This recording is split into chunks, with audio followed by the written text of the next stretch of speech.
जय हिंद दोस्तों, स्वागत है आपका मैथ्स मैजिक क्लासेस पे। तो दोस्तों, जैसे आप लोग जानते हैं प्रीवियस ईयर्स क्वेश्चंस डेली चल ही रहे हैं। तो 10 जून सेकेंड शिफ्ट में जो एग्जाम पूछे गए थे एनटीपीसी में जो पूछे गए थे ग्रेजुएट लेवल का, वो क्वेश्चंस पीवाईक्यू लेके आप लोग के सामने आए हुए हैं।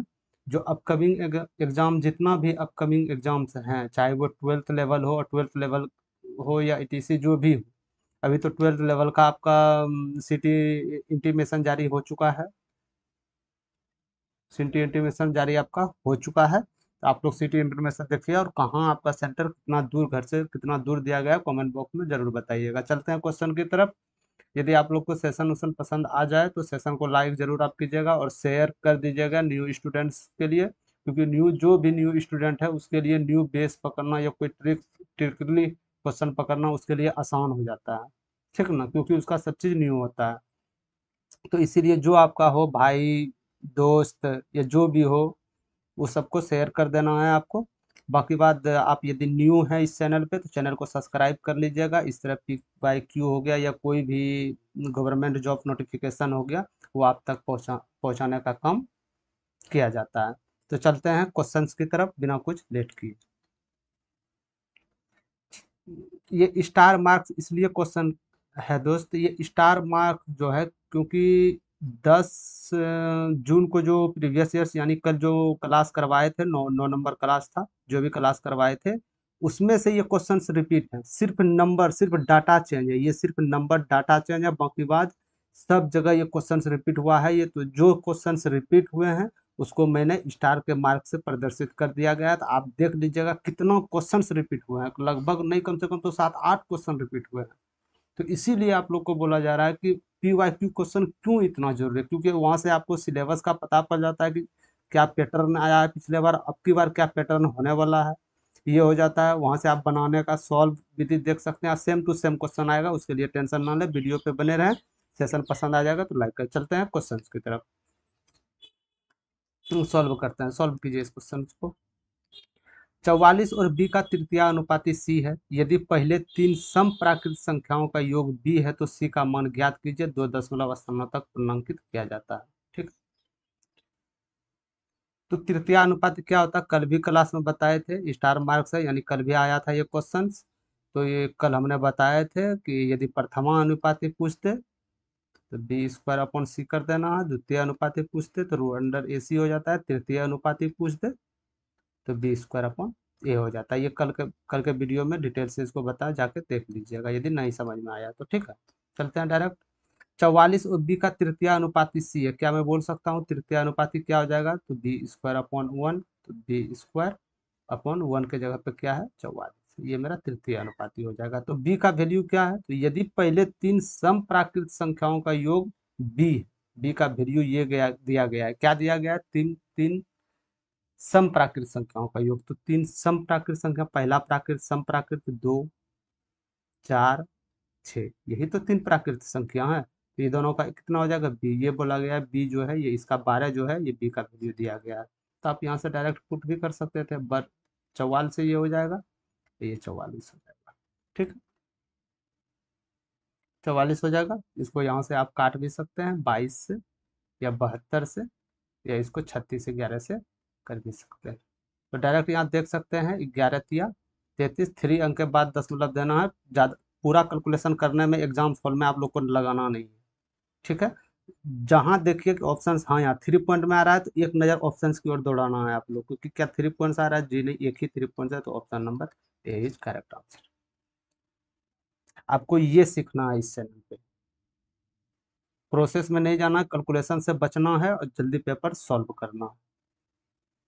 मैं वादा करता हूँ कि यदि आप इस प्रकार से क्वेश्चन सॉल्व करेंगे तो एग्जाम में, कोई भी ऐसा एग्जाम है जिसमें टाइम बचे, टाइम जो सबसे ज़्यादा कंज्यूम करने वाला जो सब्जेक्ट होता है वो है मैथ। समझ गए, तो टाइम को बचा के चलना है। 7 तारीख से आप लोग का एग्जाम है तो ध्यान में रखते हुए चलते हैं अगले क्वेश्चन की ओर। दूसरा क्वेश्चन सरलीकृत, ये इसको सरलीकरण करने बोल रहा है तो आप लोग इसको कर भी सकते हैं।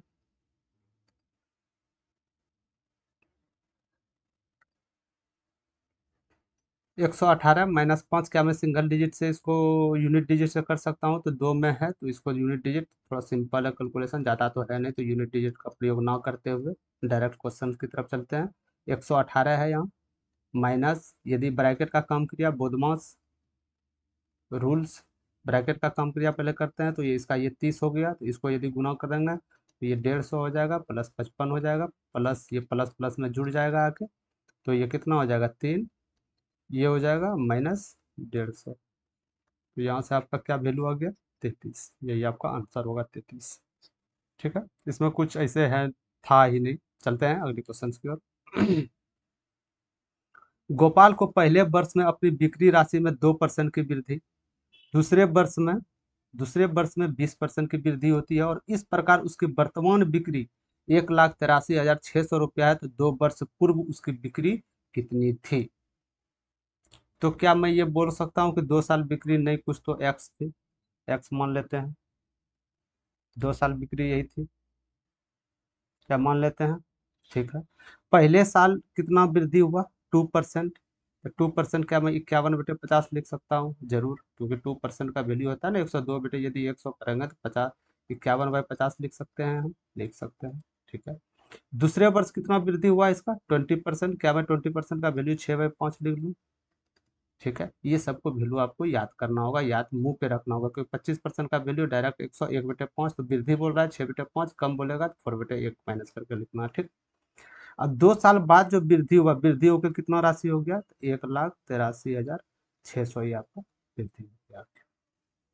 तो क्या मैं यहाँ एक्स का मान, 2 साल पहले एक्स का मान यहाँ आ जाएगा?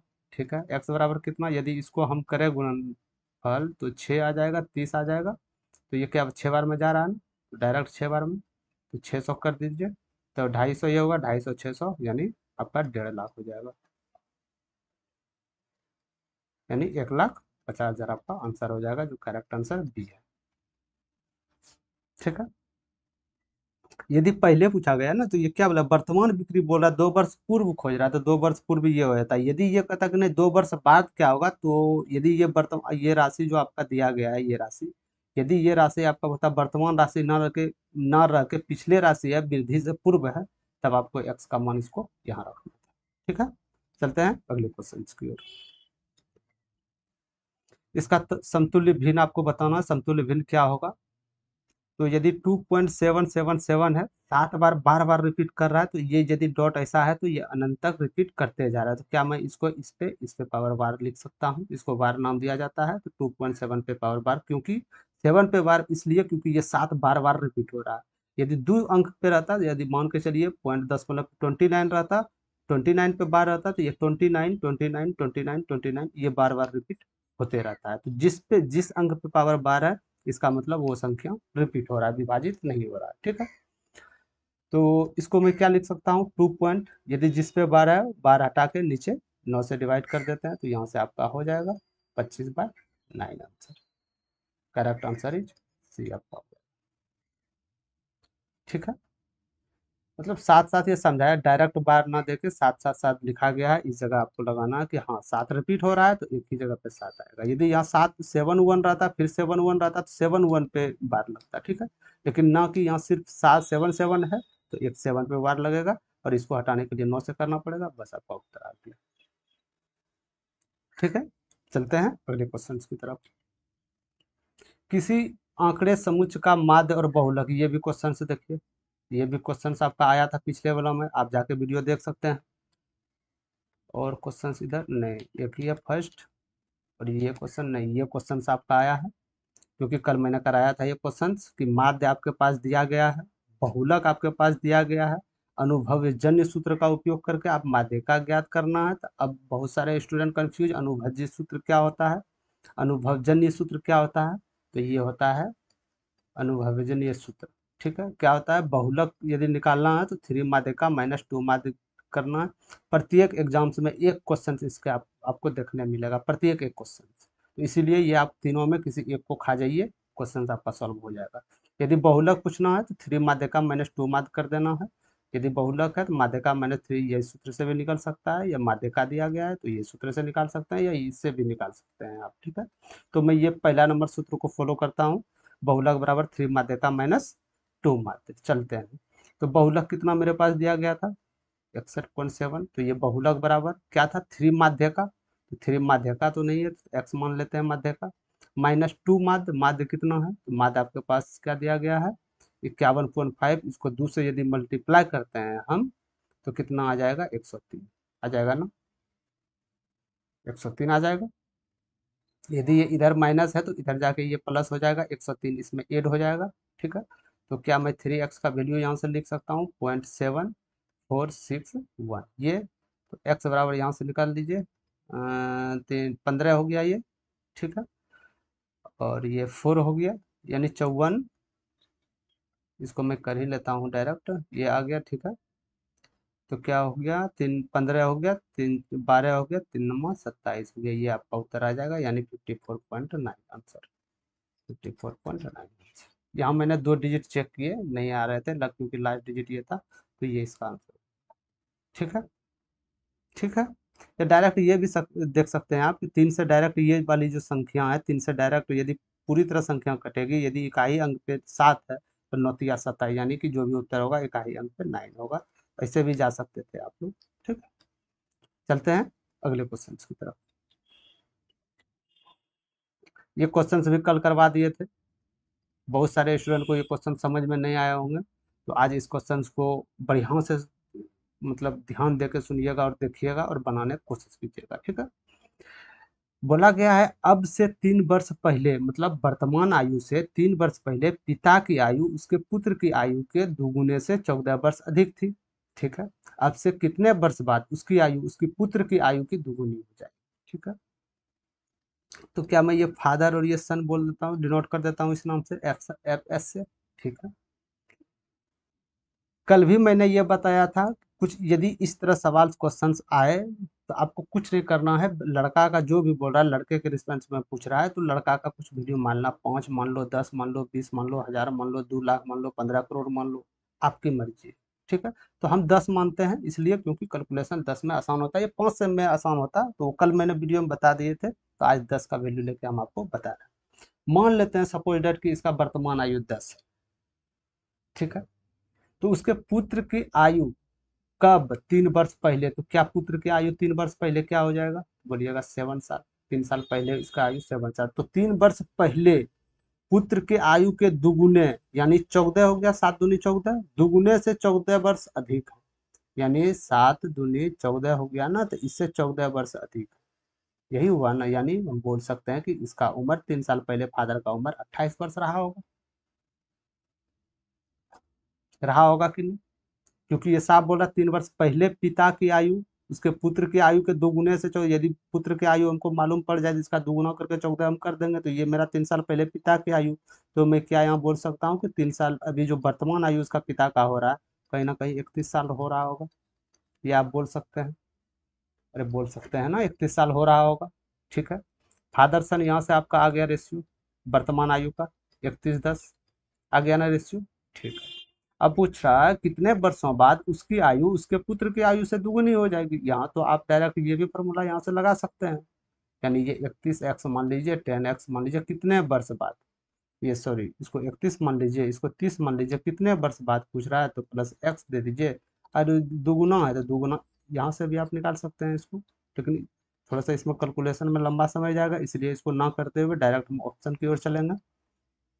कितना साल बाद, मान मान लीजिए ये इसका वर्तमान आयु, ये इसका वर्तमान आयु, तो कितना साल बाद, कितना साल बाद ये मतलब लड़का की आयु फादर का जो आयु होगा पुत्र के आयु से दुगुना हो जाएगा, तो सबसे पहले ऑप्शन में हम 11 रखते हैं, यदि 11 साल बाद आयु को देखें हम तो क्या इसका आयु हो जाएगा 42 साल, और 11 साल के बाद देखें तो 21 साल। क्या पूछ रहा उसकी आयु उसके पुत्र की आयु से दुगुनी, क्या ये 11 वर्ष हमको जोड़ने पर दुगुना आयु हो रहा है बाप का, तो जी जरूर हो रहा है दुगुना आयु, यानी ये दोनों प्रूव्ड वेरीफाई हो गया, इसीलिए आंसर आपका एक के साथ चलेगा। ठीक है, और दूसरा वैल्यू जोड़ के देख लेते हैं, नहीं दूसरा वैल्यू भी हो सकता है आ जाए, कभी नहीं आएगा, 31 है 14 जोड़ते हैं तो ये 45 हो जाएगा, और इधर 10 है तो यहाँ इधर 14 जोड़ते हैं तो 28, कभी वैल्यू नहीं आएगा, इसीलिए आंसर आपका एक के साथ चले जाएगा। ठीक है, कोई दिक्कत नहीं, तो इस तरह क्वेश्चंस में आपको वैल्यू मान लेना है, आसानी से सॉल्व हो जाएगी, एक्स के तरफ ना जाते हुए जल्दी सॉल्व करना है तो इस मेथड को आप अपना सकते हैं। ठीक है, चलते हैं अगले क्वेश्चन की तरफ।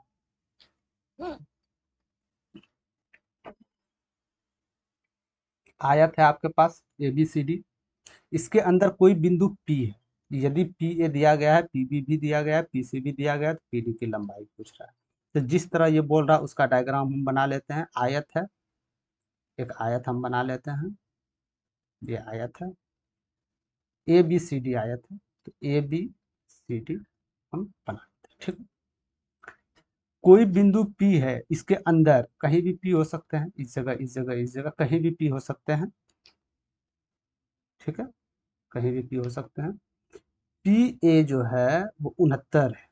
तो यदि P कहीं भी अंदर में है तो PA 69 है। ठीक है, मैं यहाँ लिख लेता हूँ PA 69। PB 27 है, सॉरी इसको डायरेक्ट कर लेता हूँ। PA 69 है, PB 27 है और PC 38 सेंटीमीटर में है। तो PD की लंबाई क्या हो? तो यहाँ तक ना, इस वैल्यू में सबसे ज़्यादा वैल्यू किस चीज़ का है?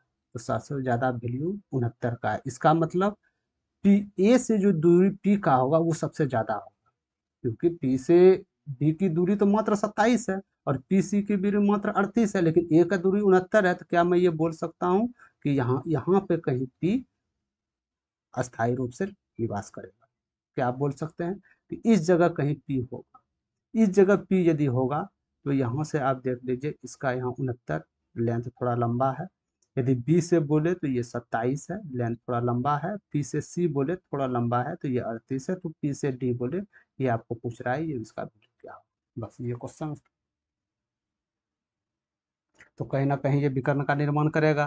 तो क्या करना है आपको कि ये जो विकर्ण वाला रेखा है, कौन वाला, ये जो जा रहा है, ये जो जा रहा है, इसका स्क्वायर दोनों को करके, इसका स्क्वायर ऐड करके इसका स्क्वायर ऐड कर दीजिएगा, वो वैल्यू बराबर आपका आएगा।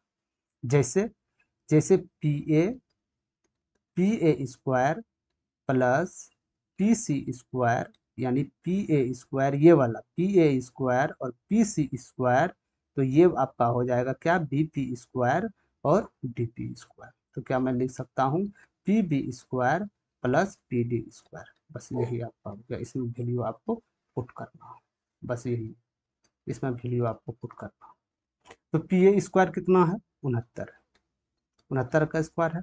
PC कितना है, PC 38 है, तो 38 का स्क्वायर हो जाएगा।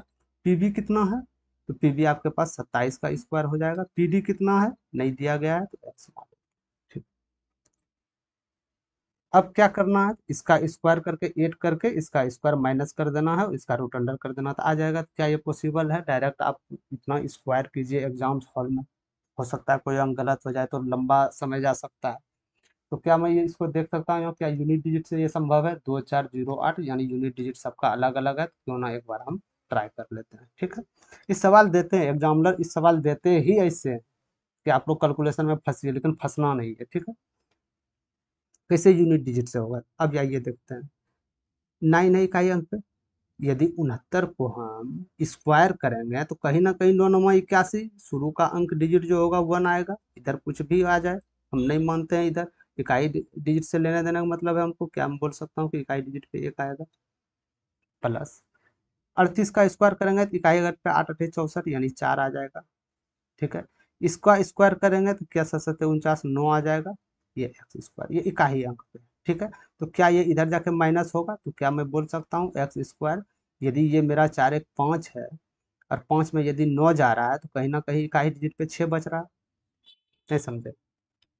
यदि मान के चलिए ये मेरा 5 आया, इकाई डिजिट पे 5 है, इधर इकाई डिजिट पे 9 है, प्लस एक्स स्क्वायर, तो ये तो संख्या बड़ी होगी ना। दो स्क्वायर है, ये छोटा स्क्वायर है, तो ये बराबर के इस पार उधर जाकर माइनस हो जाएगा, तो जो भी अंक होगा लास्ट डिजिट 9, इसमें माइनस होगा, तो जो भी उत्तर होगा इकाई डिजिट पे 6 होगा, यही बोलने का मतलब था। ठीक है, तो एक्स स्क्वायर का मान कितना होगा इकाई डिजिट पे, 6 हो जाएगा, क्योंकि 5 में 9 चला जाएगा, 9 6 15। ठीक है, तो एक्स का वैल्यू क्या हो जाएगा, यदि ये सिंगल डिजिट पे 6 है तो एक्स का वैल्यू क्या हो जाएगा, किसका होगा? यदि इसको हम रूट अंडर में कर दे तो एक्स का वैल्यू क्या होगा? या तो हो सकता है 4 चौके 16, 4 हो सकता है, या तो हो सकता है 6 हो सकता है। तो वही उत्तर होगा जिसके इकाई अंक पे 4 हो या 6। क्या ये 6 कहीं है, दिख रहा है आपको? कहीं भी धरती पे कहीं भी नहीं है। 4 है तो जी है, आप इसके साथ आँख कान बंद करके चले जाना। जो चीज़ होगा गलत होगा तो आप हमसे आपको कमेंट सेक्शन में पूछ लीजिएगा या बोल दीजिएगा कि सर ऐसे ऐसे बात है, ऐसे बनाए गलती। कभी गलती होने की संभावना नहीं है। ठीक है, सिंगल डिजिट पे ये बता दिए, इकाई डिजिट। ठीक है, बस ये करना है। इसका जो भी करना होगा इसको आपको लेके चलना है, स्क्वायर करके दोनों को बराबर इक्वल कर देना, क्योंकि आयत है। ठीक है, चलते हैं अगले क्वेश्चन की ओर। ए का वैल्यू दिया गया है, find of the value of 3 root under A 8 A square minus 4 A plus 1 plus 17 A with N A बराबर 2। ए बराबर यदि 2 है तो क्या मैं यहाँ से लिख सकता हूँ, ए बराबर यदि 2 है तो 2 दूनी 4 और 8 से 4 बार गुना करेंगे तो 32 आ जाएगा। इसको 2 इस जगह 2 रखे तो यहाँ 8 हो जाएगा, प्लस 1 हो जाएगा और ये प्लस आ जाएगा, और 17 से 2 से गुना करें तो ये 34 आ जाएगा। क्या ये आ जाएगा कि नहीं? अब यदि इसको हम करें तो कितना जाएगा, ये कितना जाएगा, तो ये ऐड हो जाएगा इसमें, इधर आ जाएगा 33 और 33 में फिर यहाँ 8 चला जाएगा। क्या मैं 25 बोल सकता हूँ रूट अंडर 3 प्लस 34। तो बस ये कितना आ गया, ये 5 का है ना, 5 5 तिया 15 हो गया प्लस 34। बस यहाँ से आपका आंसर आ जाएगा, कितना आ जाएगा 49, 449 हो जाएगा करेक्ट आंसर। ठीक है, वैल्यू पुट करना था, कोई ज़्यादा कोई खास है नहीं इस सवाल में। चलते हैं अगले क्वेश्चन की ओर। ये मस्त सवाल है ये दोस्त, ये एकदम मोस्ट इंपोर्टेंट क्वेश्चन है। ये क्वेश्चन से बार बार ग्रुप डी में सबसे ज़्यादा ये पहले क्वेश्चन से देखने मिले थे 2018-19 वाले एग्जाम्स में। बहुत ज़्यादा क्वेश्चंस, ये क्वेश्चंस बनाना नहीं है, बनाने वाले क्वेश्चंस नहीं है, इसको बनाने में कहीं ना कहीं आपका टाइम जाया होगा। तो ये क्वेश्चंस कॉमन सेंस से सॉल्व करना है। आप दिया गया क्वेश्चंस में पूछा गया क्या, एक खुदरा विक्रेता किसी वस्तु पर खरीदारों के लिए निम्नलिखित छूट योजनाएं प्रदान करता है। ठीक है, एक विक्रेता है, उसका सामान बिक नहीं रहा था तो वो बोला क्यों ना हम इस पे छूट पेश कर दें जो मेरा सामान बिक जाए। ठीक है, 4 प्रकार का छूट अवेलेबल है इसके पास। वो छूट है कि 2 27 की 2 छूट दे दो, 27% का, एक 36% का छूट दो, फिर 45% की छूट दो, एक 19% का छूट दो, फिर 32% का छूट दो कर्मी, एक 34% का छूट दो, फिर 7% का छूट दो। तो कौन सी योजना अधिकतम विक्रय मूल्य प्राप्त करेगी, तो विक्रय मूल्य सबसे ज्यादा अधिकतम प्राप्त करेगी। तो कहीं ना कहीं ये हम बोल सकते हैं कि ये जो है ये दुकानदार के लिए लाभदायक है, दुकानदार के लिए, क्योंकि विक्रय मूल्य अधिक प्राप्त कर रहा है। यदि विक्रय मूल्य हमको अधिक प्राप्त करना है, विक्रय मूल्य यानी पैसा, हमको कोई भी चीज हम दे रहे हैं डिस्काउंट के बाद, वो सबसे ज्यादा पैसा मेरे पास आना चाहिए। तो ज्यादा पैसा कब आएगा, जब आप डिस्काउंट कम दीजिएगा। मान के चलिए कोई 100 रुपया आपके पास सामान था, इसमें यदि आप 50% डिस्काउंट दे दिए तो बाकी बात 50% तो इसका वैल्यू रह गया। अब कोई दुकानदार है इसमें मात्र 10% डिस्काउंट दिया, कहीं ना कहीं इसका वैल्यू 90% रह गया। तो सबसे ज्यादा विक्रय मूल्य किस में आ रहा था, इसमें आ रहा, क्योंकि इसका डिस्काउंट कम था। तो बस यही आपको देखना था कि इसका डिस्काउंट जो दोनों में होगा सबसे कम किसका होगा, उसका विक्रय मूल्य ज्यादा दुकानदार को प्राप्त। तो पहला नंबर पे चलते हैं, 27% की 2 कर्मी की छूट दे रहा है। ठीक है, दूसरा में 36-45, तीसरा में 29 सकता है। तो यदि 2 कर्मी की छूट है तो उसको एकल छूट में कैसे कन्वर्ट करते हैं आप, तो बोल दीजिएगा a plus B A B by 100, इससे निकाल लेंगे, माइनस प्लस का चिन्ह परिवर्तन करके बाकी बात आ जाएगा। तो कहीं ना कहीं ए बी तो जुटेगा, शुरू में ए बी तो आएगा। भले हो सकता है ये माइनस और प्लस जाए, वो भी बहुत संख्या में, कम संख्या में गुना करके 100 से डिवाइड भी करना था। इसको हम ध्यान ना देते हुए क्यों ना हम ए बी को जोड़ के देख लें। हाँ, यदि कोई संख्या लगभग में आ रहा है तो उस दोनों को हम क्लियर कर दें। ए बी का मान वो होना चाहिए जो सबसे मिनिमम हो, सबसे कम हो, तब उसका विक्रय मूल्य ऊपर उठे।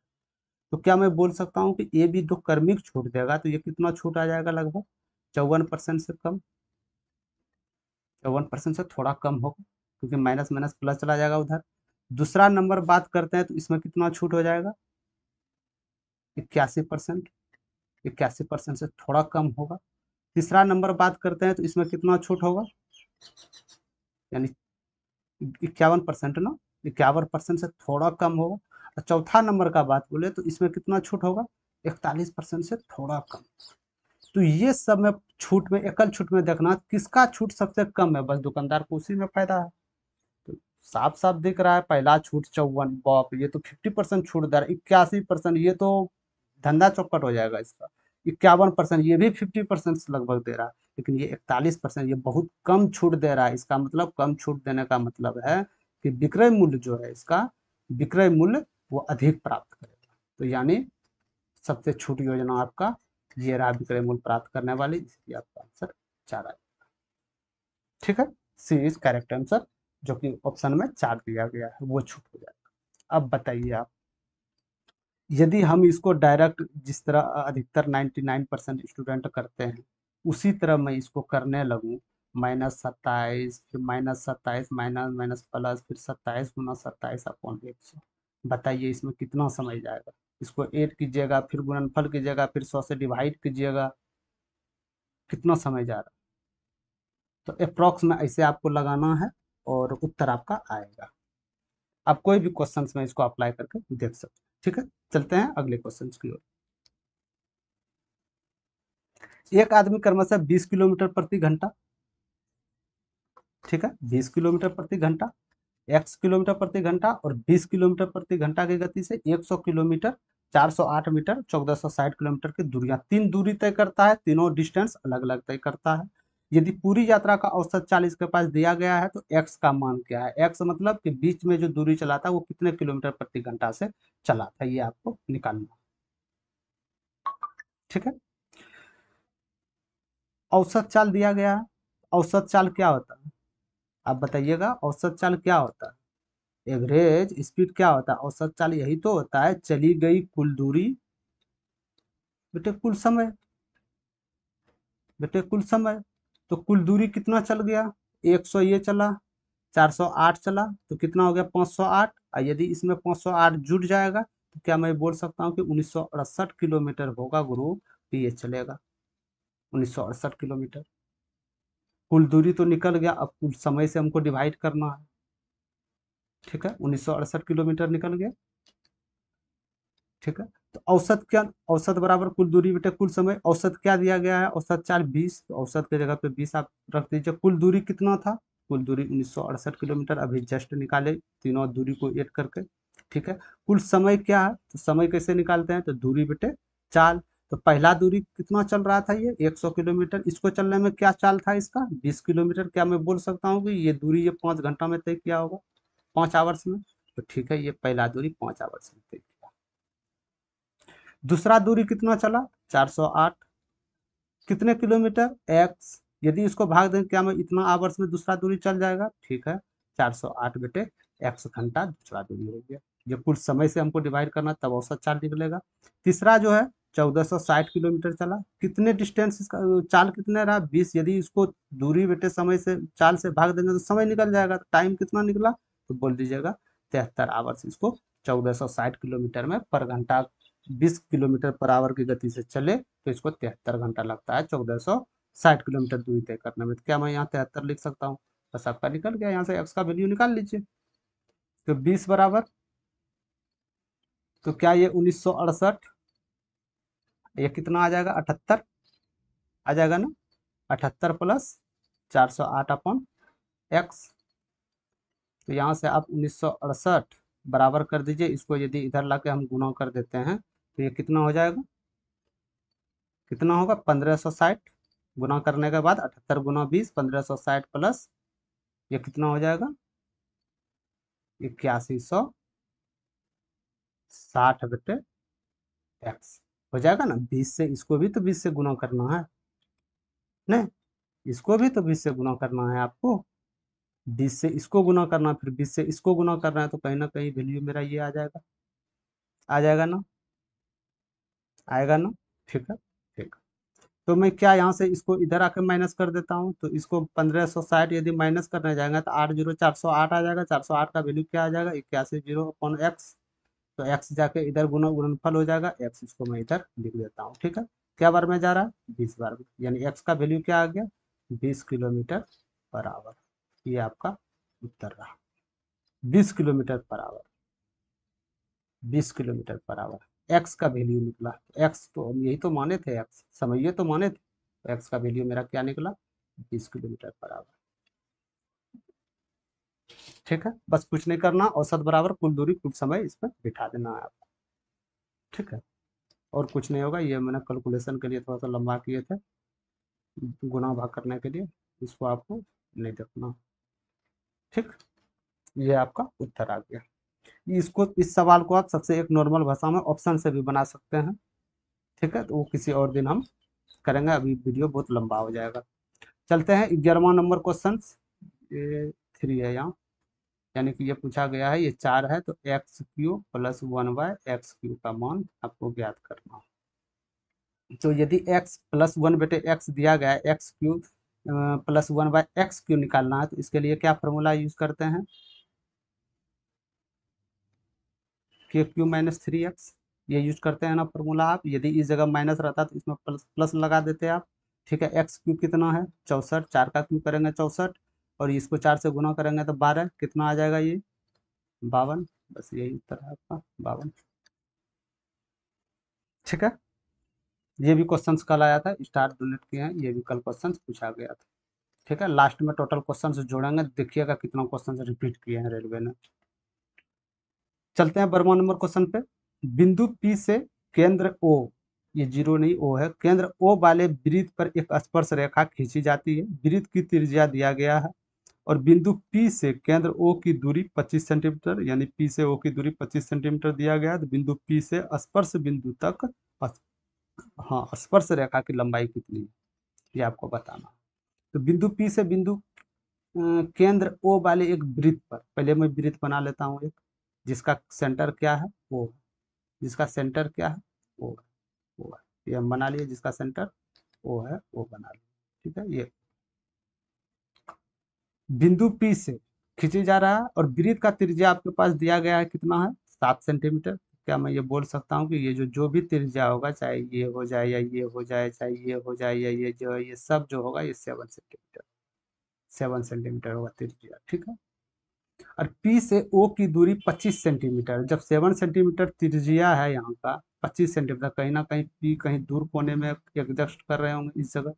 ठीक है, इसका दूरी कितना है 25 सेंटीमीटर में दिया, 25 सेंटीमीटर। ठीक है, तो पूछा गया P से स्पर्श बिंदु तक स्पर्श रेखा की लंबाई कितना है, तो स्पर्श, ये कोई भी रेखा जो स्पर्श कैसे करेगा, तो यही तो स्पर्श करेगा, ये ये परवलयाकार हो गया, सॉरी, ये स्पर्श रेखा यही तो करेगा, ये यही तो करेगा। तो क्या मैं ये नहीं बोल सकता हूँ उसको कि ये एक समकोण त्रिभुज का निर्माण कर रही है, हैं? बोल सकता हूँ ना। तो ये मेरा आधार हो गया, सॉरी, ये मेरा आधार हो गया, ये मेरा ऊंचाई हो गया, ये कहीं ना कहीं कर्ण हो गया। बस पाइथागोरस नियम अप्लाई कीजिए, यहाँ से निकाल लीजिए आप। तो पाइथागोरस नियम क्या बोलता है, तो वो, उसका बोलने का मतलब है कि कर्ण को यदि आप स्क्वायर कीजिएगा तो वो आधार का स्क्वायर हो जाएगा, और प्लस ऊंचाई का स्क्वायर हो जाएगा। तो आधार का ये कर्ण का स्क्वायर दिया गया है आपके पास, नहीं, कर्ण स्क्वायर निकालना है। आधार कितना दिया गया 25, तो इसका 625 हो जाएगा, और आधार कितना, सॉरी, ऊंचाई कितना दिया गया है, ऊंचाई 7 है, ये 50 कर दो।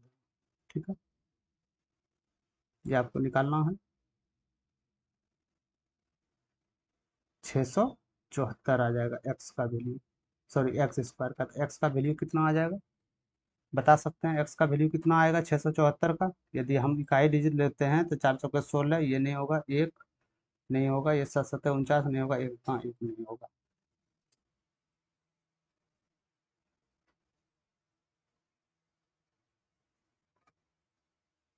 एक सेकंड, कहीं तो गलती किए हैं। बिंदु P से केंद्र की ओर, केंद्र 0 से एक स्पर्श रेखा खींची जाती है, वृत्त की त्रिज्या 7 सेंटीमीटर दिया गया है, O से 25 सेंटीमीटर है, ओ P से O की दूरी 25 सेंटीमीटर, P से स्पर्श रेखा खींची जाती है, तो इसकी लंबाई कितनी है। तो मैं क्या यहाँ बोल सकता हूँ इसको, कर्ण बराबर जो हो जाएगा वो हाइट का स्क्वायर, कुछ टाइपिंग में मिस हुए हैं दोस्त, इसको मैं लास्ट में देखता हूँ क्वेश्चंस को। चलते हैं फिलहाल अगले क्वेश्चंस की तरफ। 13 नंबर क्वेश्चन, यदि दो संख्याओं का अनुपात दिया गया है और उसका एलसीएम और एचसीएफ का गुणनफल दिया गया है, तो उसमें एलसीएम और एचसीएफ के व्युत्क्रमों का योग है। ये क्वेश्चन को हम 10 बार, जितना वीडियो डाले गए हैं क्वेश्चंस का उतना ये क्वेश्चंस रिपीट किए गए हैं, लगभग लगभग। तो इसको कुछ करना होता नहीं है, बाकी बात सब वीडियो में हम डिटेल से बता दिए कैसे करना होता है। इस तरह सवाल आ जाए तो गुणनफल पूछ रहा है तो व्युत्क्रमों का जो भी योग होता है, व्युत्क्रमों का योग जो भी होगा उसका नीचे का जो होगा वो दोनों का गुणनफल होगा। ठीक है, तो देखना है एलसीएम एचसीएफ का गुणनफल कितना है आपका 360 है, तो वो उत्तर ऑप्शन देखना है जिसका बेटे हर में 360 हो या इसका मल्टीपल। तो क्या 193 360 से विभाजित 360 को विभाजित करेगा? कभी नहीं करेगा। 204 करेगा? कभी नहीं करेगा। 185 हो नहीं सकता। 180 अर्थात 2 बार में ये कर जाएगा, इसलिए उत्तर ये हो जाएगा। बनाने की भी जरूरत नहीं, ये संख्या झूठ मूठ का दिया नहीं गया, वो स्टूडेंट के लिए दिया गया है जो कि शॉर्टली बना नहीं पाते हैं उसके लिए। ठीक है, आप इससे ही सॉल्व कर सकते हैं। ये एलसीएम एचसीएफ का गुणनफल व्युत्क्रमों का योग, ये दो भी दे दे तो आप बना सकते हैं। ठीक है, चलते हैं अगले क्वेश्चन की ओर। दो संख्याएं आपके पास दी गई है, एक तीसरी संख्या से क्रमशः इतना और इतना अधिक है, दोनों संख्याओं का अनुपात ज्ञात करना है। ये क्वेश्चन पूछा जाता है इसमें, ये बार बार क्वेश्चन आते हैं, ये आज से नहीं 2008 रेलवे से पूछ रहा है ये क्वेश्चन। इसमें तो अनुपात पूछ दिया, उसमें एक में क्वेश्चन ये देता है कि यदि दो संख्या तीसरी संख्या से इतना इतना अधिक है तो दूसरी संख्या पहले संख्या का कितना परसेंट, ऐसा सब क्वेश्चन आता है। तो ये सब क्वेश्चन में घबराना नहीं, चुटकी में सॉल्व हो जाएगा, टेंशन मत लीजिए। दो संख्याएं हैं, तीसरी संख्या से इतना है, तीसरी संख्या तो मालूम नहीं है लेकिन पहला दूसरी संख्या तीसरी से कितना अधिक है हमको मालूम है। तो क्या मैं तीसरी संख्या को 100 मान लेता हूँ कि तीसरी संख्या नहीं कुछ तो 100 है, मान लिया। ठीक, तो पहली दो संख्याएं तीसरी संख्या से 30% और 18% अधिक है, तो क्या मैं बोल सकता हूँ पहला परसेंट 30% अधिक होता है, तो 100 में 30 ऐड कर देंगे तो क्या 130% हो जाएगा। दूसरा 18% अधिक है, तो 100 यदि है इसमें 18% अधिक है, तो क्या मैं बोल सकता हूँ 18% अधिक है। तो दोनों संख्याओं का अनुपात पूछ रहा है, ए और बी का अनुपात पूछ रहा है। ए बी का अनुपात आप यहाँ से डायरेक्ट भी निकाल सकते हैं, तो ये आपका हो जाएगा 65, ये आपका हो जाएगा 59, यानी 65:59, ये 59 उत्तर हो जाएगा आपका। ठीक है, कहीं कोई सवाल नहीं, इस तरह क्वेश्चन दे डायरेक्ट आपको सी का वैल्यू देना है और वहां से डायरेक्ट आपको निकाल लेना, कहीं कोई दिक्कत नहीं। चलते हैं अगले क्वेश्चन की ओर। ये आपका अलजेब्रा का क्वेश्चन था, त्रिकोणमिति का। साइन थीटा दिया गया है और ये आपका इसका वैल्यू पूछ रहा है। तो यदि साइन ए का मान दिया गया है आपके पास 3/4, क्या मैं बोल सकता हूँ कि साइन क्या होता है, साइन ए क्या होता है? यानी हम बोल सकते हैं कि साइन थीटा जो होता है गुरु जी वो लंब अपॉन कर्ण होता है। तो क्या मैं बोल सकता हूँ ये लंब है, इसको मैंने कर्ण मान लिया। तो आधार क्या होगा, इसका स्क्वायर उसका स्क्वायर माइनस करके रूट अंडर, तो 4×4 = 16 और 16 में 9 जाएगा तो कितना 7, तो यानी आधार हम बोल सकते हैं रूट अंडर 7 हो जाएगा। ठीक है, ये बात मान लिए, बस इसका वैल्यू आपको पुट करना। 2 कॉस थीटा क्या हो जाता है, कॉस थीटा बोल दीजिएगा आधार अपॉन लंब हो जाता है। ठीक है, सॉरी आधार बटे कर्ण हो जाता है। ठीक है, तो आधार कितना है आपके पास, आधार कितना है आपके पास, तो यही तो आधार है √7, तो √7। कर्ण क्या है आपके पास, तो यही तो है कर्ण 4, तो 4।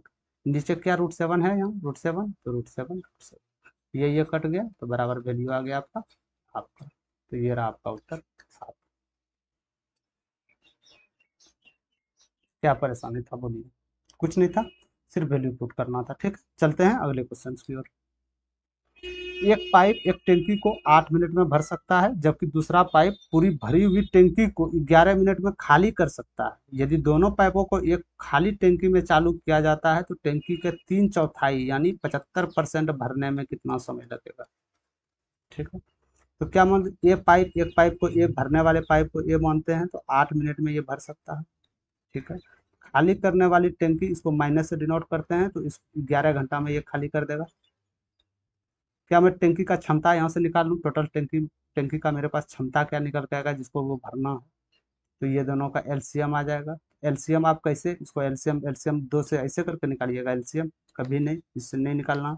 एलसीएम वो होता है वो बड़ी से बड़ी संख्या जो दी गई संख्या से पूर्ण तरह विभाजित हो जाए, तो इस जगह वो बड़ी संख्या क्या रखा जाए जो दोनों को पूर्ण रूप से विभाजित करे, तो कहीं ना कहीं ये संख्या 88 आ जाएगा। 88 आ जाएगा ना, दोनों संख्या से पूर्ण रूप से विभाजित हो रहा है। ठीक है, तो ये एक दिन में 88 मान लेते हैं, एक सपोज मान लेते हैं टैंकी की क्षमता 88 लीटर है। ठीक है, तो ये जो है एक दिन में कितना लीटर भर देगा, तो ये बोल दीजिएगा 11 लीटर। ठीक है, एक सपोज डेट माने ये हम क्षमता माने 11 भर देगा, एक इकाई। इतना इकाई जो है एक दिन में ये भरेगा। बी एक दिन में कितना इकाई खाली कर दे रहा है, ये 8 इकाई खाली कर दे रहा है।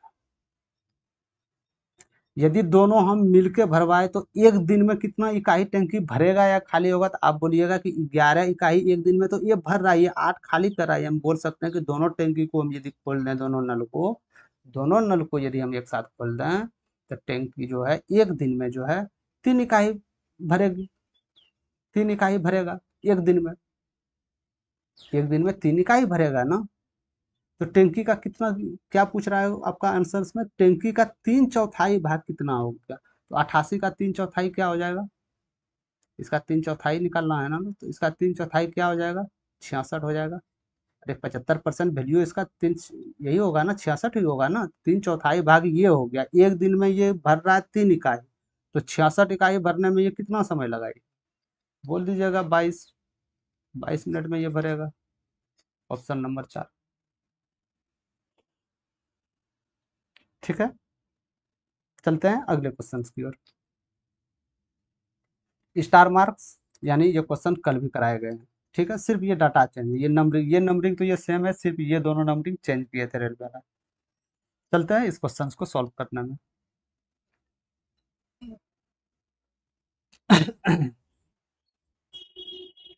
17 नंबर क्वेश्चन से आपके पास, किसी वस्तु को इतना रुपया में बेचने पर एक व्यक्ति को 20 रुपया की हानि होती है, तो 50% लाभ प्राप्त करने के लिए इसका मूल्य क्या कितना में बेचना होगा आपको।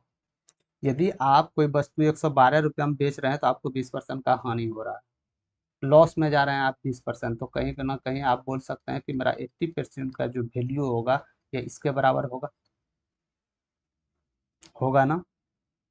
यदि 112 में बेचने पर आपको 20% का हानि हो रहा है, तो कहीं ना कहीं ये जो वस्तु बेचे तो ये 80% होगा इसका वैल्यू। यदि हम क्रय मूल्य को 100% क्रय मूल्य को 100 मानते हैं हम, ठीक है, तो 20% लॉस पे बेच रहा है, तो 80% पर तो वैल्यू 112 पे बेच रहा है, तो क्या मैं ये बोल सकता हूँ कि इसका क्रय मूल्य कितना हो जाएगा, 100%, क्योंकि 100% माने हम क्रय मूल्य को, तो क्या हो जाएगा इसका क्रय मूल्य 140 हो जाएगा ना, इसका क्रय मूल्य 140। यानी कि आप वस्तु को क्रय मूल्य किए 140 रुपया में और मात्र 120 रुपया में आप बेच रहे हैं, तो इसका मतलब 20% आप हानि कमा रहे हैं, इसका मतलब तो यही हुआ। अब जब क्रय मूल्य वस्तु का 140 रुपया दिया गया है आपके पास, अब 50% प्रॉफिट करने वाला है, 140 रुपया वस्तु का आपके पास है कि इतना रुपया में आप खरीदे। अब इसमें आपको 50% आपको चाहिए, तो 50% चाहने के लिए क्या करना पड़ता है, 150/100, यही तो निकालते हैं प्रॉफिट। ये चला जाएगा, ये चला जाएगा, यानी 210 आपका आंसर आ जाएगा, यही है 210। बस कुछ नहीं करना, यहाँ से आपको पहले क्रय मूल्य पर निकालना, बस क्रय मूल्य से 50% ओवर कर देना, आपका उत्तर आ जाएगा। ठीक है, चलते हैं अगले क्वेश्चन की तरफ। 1200 रुपया, ये भी क्वेश्चन कल आए थे। 1200 रुपया 3% मासिक ब्याज की दर से एक महीने में साधारण ब्याज कितना हो जाएगा, तो यहाँ देख लीजिएगा एक बार, इस सबको कर दीजिएगा। यदि 3 महीना मासिक है तो मंथली भी होना चाहिए ये, ठीक है, ये सालाना होगा तो ये साल में भी काउंटिंग होगा। ठीक है, यदि यहाँ एक ईयर से देता तो इसको 12 महीना में काउंटिंग करते, लेकिन यहाँ कहीं ना कहीं 1 महीना दिया है, तो हमको कुछ करने की आवश्यकता है नहीं। 1200 रुपया है। अब ये बोला जा रहा है 3% की दर से एक महीना का आपको निकालना है, ये मासिक परसेंटेज, तो इसका 3% निकालना है, बस यही तो बोल रहा है, 120 का 3% निकालना है, तो 3% कितना हो जाएगा, 36 हो जाएगा, यही इसका आंसर होगा 36। या तो आप ये भी कर सकते हैं कि 3% था ना, 3% था, 3% और एक मंथ का ईयर्स था, तो क्या मैं बोल सकता हूँ इसका 3% कंपाउंड सिंपल इंटरेस्ट हो जाएगा, सिंपल इंटरेस्ट हो जाएगा 3%। 3 गुना करेंगे सिंपल इंटरेस्ट हो जाएगा। अब मूलधन आपके पास 1200 है, तो इसका 3% निकालना है, यही हो जाएगा 36। जो विधि से बनाइए आंसर आपका सेम आएगा। ठीक है, चलते हैं अगले क्वेश्चन की तरफ। अनिल ने पहला पेन क्रमशः क्रमशः 100 रुपया में और दूसरा पेन 160 रुपया में खरीदा। ठीक है, वो पहला पेन पे 15% का लाभ पर बेचता है, लेकिन क्रेता मोल भाव कर कीमत बढ़ाता है और उसे 29% की छूट देनी पड़ती है, तथा दूसरा पेन 58% लाभ पे बेचना पड़ता है, तो इस लेन देन में कुल कितना लाभ। अनिल करके एक नाम था व्यक्ति, इसने एक पेन को 100 रुपया में खरीदा था और दूसरा पेन जो है इसने 160 रुपया में खरीदा। ठीक है, ये पहला पेन मान लिए, ये दूसरा। पहला पेन को ये 15% पहले लाभ पर बेचा। यदि 100 को 15% लाभ पर बोलेंगे तो आप बोल दीजिएगा 115 रुपया में वस्तु बेचा। ठीक है, लेकिन वो जो लेने वाला था ग्राहक, वो संतुष्ट नहीं था, वो मोल भाव कर रहा था, बोल रहा था नहीं गुरु, आप 15% लाभ प्रॉफिट में बेच रहे हैं तो हमको डिस्काउंट चाहिए। कितना डिस्काउंट चाहिए? तो 29% डिस्काउंट लेना पड़ा उसको। तो क्या मैं इसका 29% डिस्काउंट कर देता हूँ, तो क्या मेरे पास आ जाएगा? 29% डिस्काउंट करेंगे तो कैलकुलेशन लंबा हो जाएगा। एक सपोज डेट के लिए हम 29% की जगह 30% मान लेते हैं इसका 30% डिस्काउंट। तो यदि 30% इसमें डिस्काउंट देगा तो कहीं ना कहीं बोल सकते हैं कि 70/100 इसका मूल्य रह जाएगा आपके पास, रह जाएगा ना। इसको गुणनफल कीजिएगा, कितना आ जाएगा? कितना आ जाएगा? 805, यानी हम बोल सकते हैं 80.5, यानी ये मूल 80.5 आ जाएगा। तो ये 80.5 आएगा कब? जब हम इसको 30% डिस्काउंट दिए, क्योंकि इजी करने के लिए। तो कहीं ना 1% डिस्काउंट और मेरा कम हो रहा। 30% इसको हमको डिस्काउंट दे दिया, लेकिन 1% हमको ज़्यादा डिस्काउंट उसको मिल गया। तो इसका 1% वैल्यू क्या हो जाएगा? 1 रुपया 15 पैसा। यदि 115 का 1% वैल्यू छूट गया ना, तो 1 रुपया 15 पैसा। तो कहीं ना कहीं हम बोल सकते हैं कि ये जो मूल हो जाएगा 81 रुपया 5 पैसा। लगभग में थोड़ा मोड़ा थोड़ा ज़्यादा हुआ तो कहने की बात नहीं, बस ये वैल्यू आ गया मेरे पास 81.5%। ठीक है, ठीक। इसका कहानी खत्म हो गया, यानी 100 रुपया में वस्तु खरीदा, इसको बोल मोलाय करते करते 81.5 में बेच डाला ये। ठीक है, अब दूसरे पे चलते हैं। दूसरा पेन ये खरीदा था, इस पे 58% प्रॉफिट पे इसको बेचना पड़ा। यानी इसका 58% जो होगा 158%, 168 का 158% आपको निकालना होगा। तो यहाँ से यदि आप गुणा कीजिएगा तो ये कितना आएगा आपके पास? यानी ये आ जाएगा 2528 आ जाएगा, 252.8 आ जाएगा। यहाँ से मैं साफ लिख देता हूँ, यानी ये वैल्यू आपके पास कितना आ गया? 252.8। ठीक है, तो मेरा क्रय मूल्य टोटल ये था, ये मेरा विक्रय मूल्य टोटल ये रहा। पहला पेन का विक्रय मूल्य, दूसरा पेन टोटल का विक्रय मूल्य कितना हो गया? तो इसको ऐड कर देना है, 4 हो गया। क्या मैं बोल सकता हूँ 434 रुपया 3 पैसा जो होगा ये मेरा विक्रय मूल्य होगा, दोनों पेन का डिस्काउंट देने के बाद। ठीक है, और वस्तु को खरीदे दोनों को कितने में है? तो 260 रुपया में खरीदे, इतना में बेचे। फायदा तो हुआ है। कितना फायदा हुआ है? तो कहीं ना कहीं ये क्रय मूल्य को जो है विक्रय मूल्य में माइनस कर दीजिए, यानी 260 माइनस कर दीजिए। तो यहाँ क्या आ जाएगा? 3 4, सॉरी, माफ कीजिएगा, यहाँ आएगा आपका 3 आएगा ना, 8 5 13 1 2 1 3 आ जाएगा। तो यहाँ आपका 74.3 आएगा। 74.3 से जो है, 74.3 से जो है थोड़ा सा आपका ऊपर जाएगा, थोड़ा सा, थोड़ा ज़्यादा नहीं। तो 74.45 आ जाएगा। क्यों ऊपर जाएगा थोड़ा सा? ये हो सकता था कि ये आप बोल सकते हैं डी भी आता। क्यों थोड़ा जाएगा? क्योंकि यहाँ मैंने 1% जो है ना, मात्र एक लिखे हैं, 0.5 तो हम नहीं लिखे थे, लगभग कैलकुलेशन लंबा ना हो जाए इस वजह से। ठीक है, तो ये 1.5 आपका छूट गया था, तो यानी ये 1.5 इसमें जुटेगा, तो जुटेगा कहीं ना कहीं उत्तर आपका ये आ गया। ठीक है, चलते हैं अगले क्वेश्चन। इसी तरह बनाना है, बाकी बात कैलकुलेशन में। जैसे ये 29%, 29% करने नहीं भूलिएगा आप, पहले 30% कीजिएगा, बचा 1%, 1% को आप बाद में भी एट या माइनस कर सकते हैं। ठीक है, चलते हैं अगले क्वेश्चन की तरफ। यदि 3 सेंटीमीटर त्रिज्या वाले एक अर्धगोले को एक घनाभ के अंदर फिट किया जाता है और फिर घनाभ के अंदर पानी भर दिया जाता है, तो घनाभ में उपस्थित पानी की मात्रा सेंटीमीटर। 1 नंबर क्वेश्चन से दोस्त, 1 नंबर क्वेश्चन से। एक अर्धगोला है आपके पास, एक अर्धगोला, तो कहीं ना कहीं ऐसा अर्धगोला होता है, इसका त्रिज्या दिया गया है आपके पास, ये यहाँ से यहाँ तक त्रिज्या होता है, 3 सेंटीमीटर दिया गया है। ठीक, एक घनाभ के अंदर इसको फिट किया गया है, तो घनाभ ये हो गया आपके पास। इसको घनाभ के अंदर हम फिट करते हैं, तो घनाभ के अंदर मैक्सिमम ये जो फिट होगा कैसे होगा? तो कहीं ना कहीं आप बोलिएगा कि एक काम कीजिए ना, इसको ऐसे है ना, इसको ऐसे कर दीजिए, यही आपका घनाभ हो गया। अरे इसको उठा के डायरेक्ट इसको भी तो कर सकते थे, हो गया ना फिट। ये वाला भाग, ये वाला भाग इसमें चला गया। ठीक है, फिट हो जाए। तो घनाभ में उपस्थित पानी यदि अब इसमें डाल के पानी भर रहा है तो पानी कितना मात्रा में उपस्थित, तो पानी कहाँ कहाँ जा सकता है, जहाँ इसका आयतन खाली है। तो कौन सा खाली एरिया आपको नजर आ रहा है, तो खाली कहीं ना कहीं आप नजर बोलिएगा कि गुरुजी खाली ये वाला एरिया आ रहा है आपके पास, ये वाला एरिया आ रहा है, ये वाला एरिया आ रहा है। तो यही पूछ रहा है इस एरिया में पानी की मात्रा कितना है, बस यही पूछ रहा है और कुछ नहीं पूछा जा रहा है। तो क्या मैं बता सकता हूँ कि पानी का जो इसका जो कुल क्षमता, पहले घन का कुल क्षमता जो होगा, ये घन जो बड़ा वाला है, ये घन का कुल क्षमता, इसका जो आयतन होगा, इसमें पानी आने का जो क्षमता होगा, तो पहले इसको हम निकाल लेते हैं कि इसमें कितना पानी आ सकता था।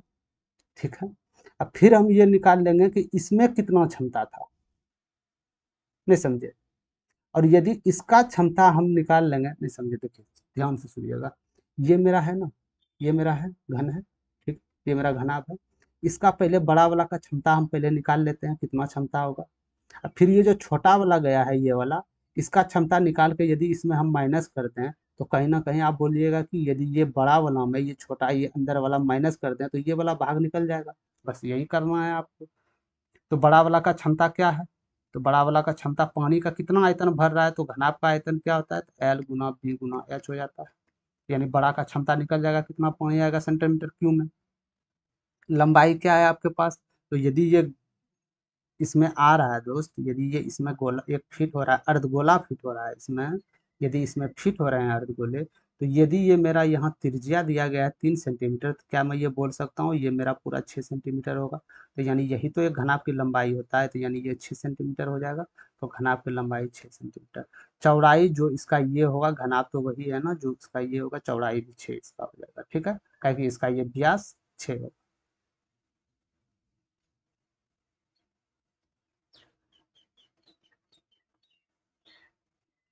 ठीक है, ठीक है, ठीक है, ठीक है, ठीक है, 1 मिनट 1 मिनट। चौड़ाई इसका क्या होगा, इसका चौड़ाई क्या होगा, घनाभ का चौड़ाई क्या होगा, तो ये लंबाई हो गया, ये चौड़ाई हो गया। चौड़ाई ये अर्धगोला है, कहीं ना कहीं त्रिज्या का ये आधा हिस्सा है, तो यहाँ 3 हो जाएगा। ऊंचाई क्या होगा, ऊंचाई तो जानते हैं 6 आ जाएगा। तो क्या मैं इसको मान सकता हूँ कि घनाभ का टोटल आयतन कितना हो गया आपके पास, तो बोलिएगा 8 सेंटीमीटर क्यूब हो गया। ये बोल दीजिएगा आप, 8 सेंटीमीटर क्यूब हो जाएगा, आ जाएगा ना, 8 सेंटीमीटर क्यूब। ठीक है, अब गोले का आयतन, ये तो मेरा बड़ा वाला घनाभ का आयतन निकल गया। ये मेरा घनाभ का आयतन कितना पानी आ सकता था, तो इसमें इतना आ सकता था। ठीक है, ये मेरा घनाभ का चला गया। अब गोले का, अर्धगोले का क्या होगा, अर्धगोले का यानी ये वाला, अर्धगोले का होता है आयतन क्या होता है, 4/3 पाई आर की। तो 2/3 यहाँ से हो गया, पाई का मान लिख देता हूँ 22/7। आर कितना था मेरे पास 3, तो 3 तिया 9 तिया 27 हो गया, तो ये जाएगा 9 बार में, 3 9 27 जाएगा ना, 3 9 27। ठीक है, तो ये कितना आ जाएगा आपके पास, 9 दूनी 18, कितना आ जाएगा 17। इसको गुना करके तो कितना आ जाएगा यहाँ, 7 5, ये 35 चला जाएगा, 4 यहाँ आ जाएगा, 42 हो जाएगा, यहाँ 4 हो जाएगा। यानी ये लगभग में हम बोल सकते हैं 56.5, ये हम बोल सकते हैं। अरे ये हम बोल सकते हैं ना, 56.5 बोल सकते हैं ना। यदि इसमें 56.5 हम माइनस कर दें, यदि ये इसका आयतन निकला, नहीं समझे, फिर से देखिए। अच्छा ठीक है, यदि आपको कैलकुलेशन लग रहा है, कैलकुलेशन लंबा है, 1 सेकंड इसका और सॉल्व देखिएगा। 2/3 है, क्या मैं इसका वैल्यू 22/7 लिख सकता हूँ, क्या मेरा ये 27 आ जाएगा, आ जाएगा ना, 3 9 27। सपोज डेट के लिए मान लेता हूँ मैं ये 21 संख्या है, सपोज डेट के लिए 1 मिनट के लिए, तो 7 या 21, लेकिन है 22, कहीं ना कहीं 3 से वैल्यू ज़्यादा इसका होगा। ठीक है, तो कितना इसका वैल्यू पूर्णांक में डायरेक्ट आ जाएगा, 9 तिया 27, 27 दूनी 54, यानी इसका बोल सकते हैं 54 सेंटीमीटर क्यू आ जाएगा। लेकिन 54 सेंटीमीटर क्यू नहीं, इसका वैल्यू इससे ज़्यादा होगा 54 सेंटीमीटर से। तो क्या मैं ये बोल सकता हूँ कि घनाभ का बचा हुआ आयतन कितना है, और घनाभ का बचा हुआ आयतन कितना है, 108 का तो घनाभ का पूर्ण आयतन था, सबसे पूरा वाला आयतन था, इसका कितना था 108, लेकिन ये गोला का जो आयतन है कितना इसमें माइनस होगा, तो 54 से ऊपर माइनस होगा, तो ये कितना आ गया 54। यानी यदि ये 54 से हम ऊपर, अरे दोस्त ये कहीं ना कहीं 54 से ऊपर वैल्यू है ना, 7 या 21 हम 3 माने हैं, तो एक कहाँ गया आपका। 22/7 का वैल्यू होता है 3.14, तो 1/4 तो हम छोड़ दिए हैं, तो 1/4 तो इसमें ऐड होगा उसका परसेंट, उसको गुना करने के बाद। तो यदि ये 54 ज्यादा माइनस होगा तो कहीं ना कहीं ये 54 से नीचे आंसर वाला आपका वो आंसर होगा, जो ये बचा होगा आपके पास ये एरिया। तो 54 से नीचे, जस्ट 54 से नीचे कौन है, ये 57 है, ये नहीं हो सकते हैं। 55 है तो ये तो हो ही नहीं सकते हैं। 54 से जस्ट नीचे आपका ये नजर आ रहा है, तो ये ऑप्शन हो जाएगा आपका। ये 49, ये काफी नीचे है, ये नहीं हो सकता, बस एक ही ऑप्शन। समझ गए। कुछ नहीं था इसमें, सिर्फ आपको आयतन जो था उसका घनाभ का आयतन कितना, आयतन घनाभ में कितना क्षमता है उसका, और एक गोले का क्षमता कितना है, दोनों को माइनस कर दीजिएगा तो जो बचा हुआ एरिया है वो आपके पास निकल के आ जाएगा। ठीक है, जैसे ये घनाभ आया, ये अर्धगोला इसमें फिट हो गया, तो इसका आयतन, पहले बड़ा वाला आयतन सबको निकाल के छोटा वाला को घटा दीजिएगा, तो कहीं ना कहीं आपके पास ये वाला एरिया रह जाएगा। बस यही आपसे पूछा गया था, इस तरह आप वीडियो निकाल सकते हैं। ठीक है, चलते हैं अगले क्वेश्चन की तरफ। तीन संख्याओं का औसत ये है, यदि उनमें से दो संख्याएं ये और ये है, तो तीसरी संख्याएं क्या हो जाएगी। तीन संख्याओं का औसत यदि 13 दिया गया है, तो क्या मैं बोल सकता हूँ कि तीन संख्याओं का योग जो हो जाएगा, तो वो 3 से इसमें मल्टीपल करने से आ जाएगा, यानी 69 आएगा ना। तीन संख्याओं का योग गुणा करने के बाद मल्टीपल, नहीं समझे, जैसे मान के चलिए आपके पास बोल दे 2 4 6, तो तीन संख्याओं का औसत आपके पास बोल दिया जा रहा है कि 6, 4 है, सॉरी, तीन संख्याओं का औसत 4 है। तो तीन संख्याओं का औसत 4 है, यदि इसमें 3 से हम गुना कर देंगे तो कहीं ना कहीं 8, 6 4 10 2 12, ये दोनों बराबर हो जाएंगे। तो गुना करने के बाद संख्याओं का योग आता है। औसत में संख्या से कितने संख्या गुना करने के बाद औसत में संख्याओं का योग आता है। क्या मैं बोल सकता हूँ तीन संख्याओं का योग मेरे पास ये है? बोल सकता हूँ ना, तीन संख्याओं का मेरे पास औसत ये है। इसमें से दो संख्याएं दिया गया है 11 16, यानी टोटल कितना संख्याएं इसका योग हो गया 37। अब इसमें दो संख्याएं आपके पास ऑलरेडी दिया गया है, दो संख्याएं, दो संख्याओं का योग दिया गया है 37, तो तीसरा संख्या जो बचेगा, तीसरा संख्या है वो कौन सी बचेगा, 32 बचेगा। ये आपका आ गया 32। ठीक है, चलते हैं अगले क्वेश्चन से, बहुत इजी क्वेश्चन थे। दो पाइप एक टैंकी को अलग अलग क्रमशः 58 मिनट में, 28 मिनट में भर सकते हैं। टैंकी को खाली करने के लिए उसके तल में एक पाइप लगा है। यदि तीनों पाइप एक साथ खोल दिए जाए तो खाली टैंकी को 21 मिनट में भर जाती है। यदि कोई अन्य पाइप खुला ना हो तो टैंकी के तल पर लगा पाइप पूरी तरह से भरी हुई टैंकी को खाली करने में कितना समय लगा। समझ गए। दो पाइप एक टैंकी को अलग अलग, ये क्वेश्चन कल भी करवाए थे हम, कल भी क्वेश्चन हो गया था।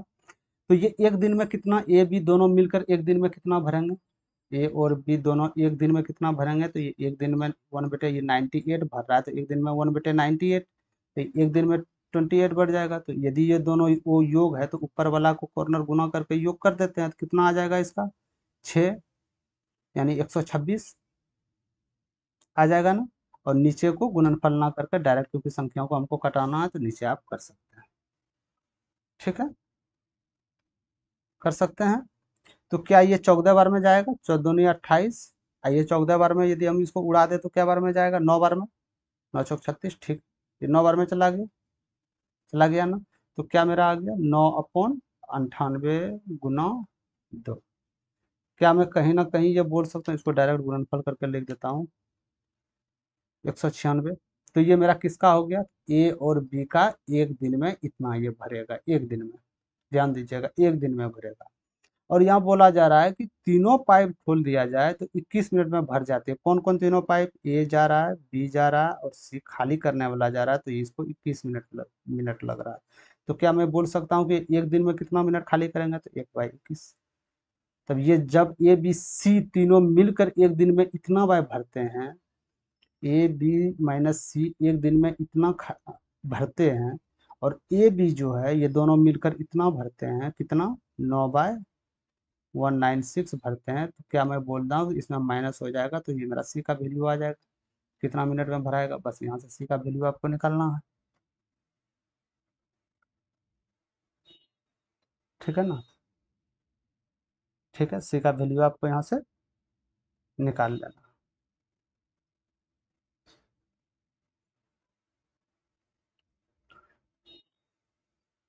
ठीक है, ठीक है, ठीक ठीक ठीक।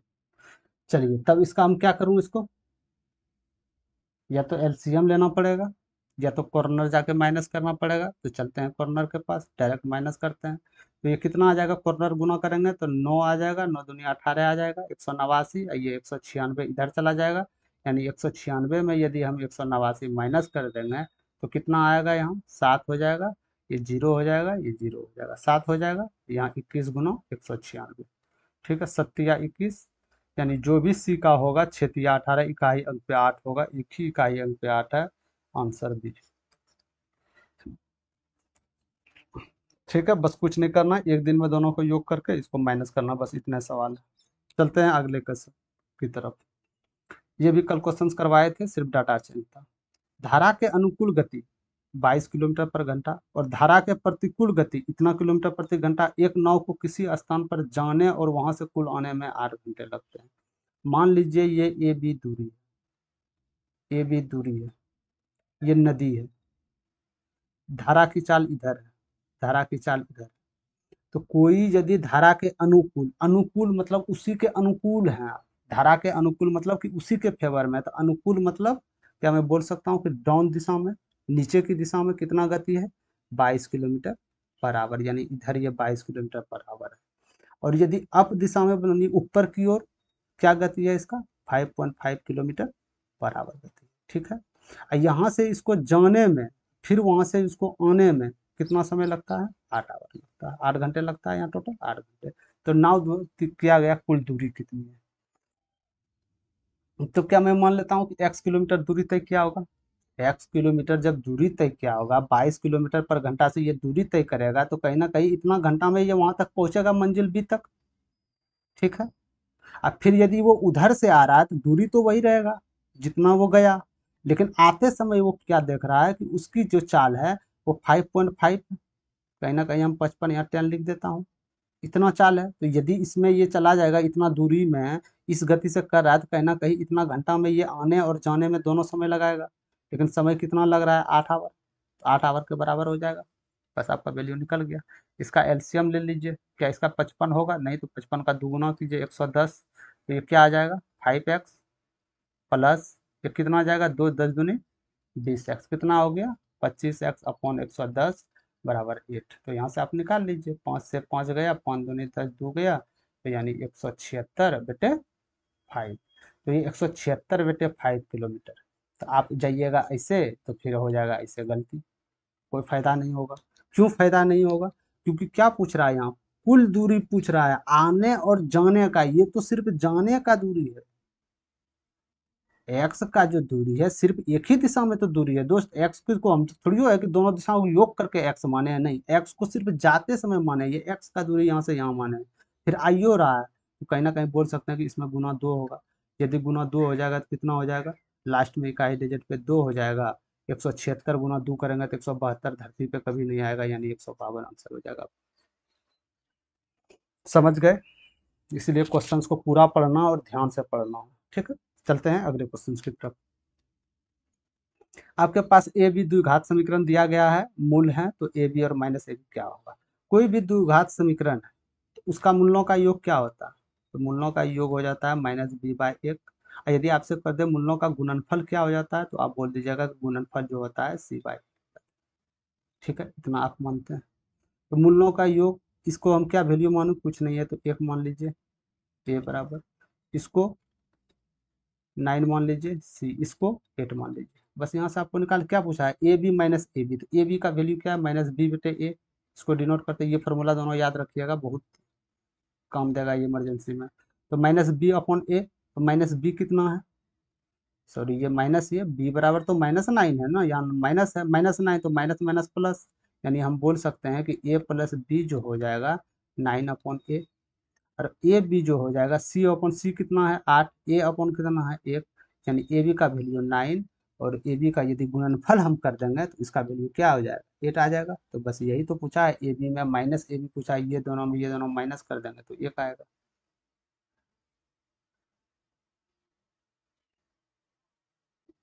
माफ कीजिएगा, ये आपका ऑप्शंस नहीं है, ये ऑप्शंस नहीं है, इसका उत्तर आपका 1 हो जाएगा। ठीक है, इसका उत्तर आपका एक हो जाएगा, 24 नंबर है ना, इसका उत्तर आप एक हो जाएगा। ठीक है, ठीक है, ठीक, चलते हैं अगले क्वेश्चन की तरफ। वो टाइपिंग में मिस हो गया, यहाँ आपका एक आ जाएगा। आज का 25वां नंबर सवाल, एक व्यक्ति अपने मासिक वेतन का 33% खर्च करता है, इतना माह प्रति माह बचा पाता है, तो उसका मासिक व्यय कितना।